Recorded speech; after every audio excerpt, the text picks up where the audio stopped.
तो बच्चों third question आपको दिया गया कि एक फैन है जो 4 एम्पियर करंट कंज्यूम करती है, रेजिस्टेंस 10 एम्पियर है, 1 घंटे के लिए डेली चलती है, 30 दिन तक चलेगी, तो बताइए इलेक्ट्रिक एनर्जी कितना कंज्यूम करेगी। इलेक्ट्रिक एनर्जी का फॉर्मूला हमको मालूम है, पावर इंटू टाइम होता है, यहाँ करंट और रेजिस्टेंस दिया गया है, तो पावर का फॉर्मूला में करंट रेजिस्टेंस की वैल्यू को यहाँ पुट करेंगे।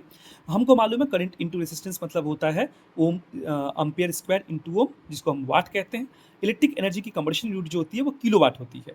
तो जो वैल्यू आपने पुट किया वो तो डाटा दिया था वो पुट कर दिया आपने, थाउजेंड्स डिवाइड कर देंगे इसको क्योंकि किलो वाट में कन्वर्ट करना है, क्योंकि अभी तक ये वाट में है। 2 आवर से मल्टीप्लाई करेंगे तो एक दिन में इतनी एनर्जी इतना यूनिट खर्च होता है। तो 30 दिन में कितना होगा, 30 से मल्टीप्लाई किया, आंसर सॉल्व करके आया 9.6 है।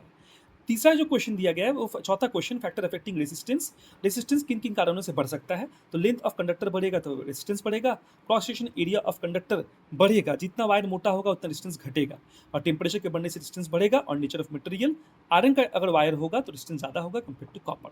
देखिए लास्ट क्वेश्चन जो पूछा गया था आपको, ईएमएफ ऑफ बैटरी दिया गया है, 3 रेसिस्टर दिए गए हैं जिसमें 2 रेसिस्टर हमारे एक्सटर्नल रेसिस्टर हैं और एक तो हमारा इंटरनल रेसिस्टर है जो बल्कि बैटरी के भीतर होता है, बट या सेल के भीतर होता है, जिसे हम बाहर बनाकर दिखाते हैं।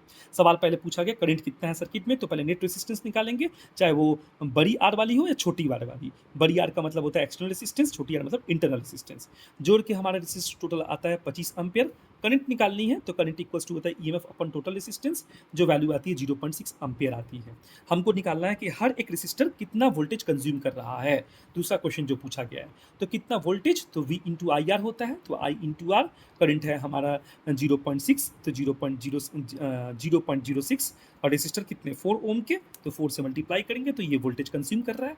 फिर ये जो है 20 ओम का है, 20 से मल्टीप्लाई करेंगे तो 1.20 वोल्ट कंज्यूम कर रहा है। तो टोटल एक्सटर्नल वोल्टेज कितना कंज्यूम हो रहा है, तो टोटल एक्सटर्नल वोल्टेज आप देख सकते हैं पोटेंशियल अक्रॉस द सेल या total potential in external circuit कितना हो रहा है, वो आ रहा है 1.44। तो रिमेनिंग जो वोल्टेज बच जाता है वो इंटरनल पोटेंशियल इंटरनल रेसिस्टेंस खाएगा।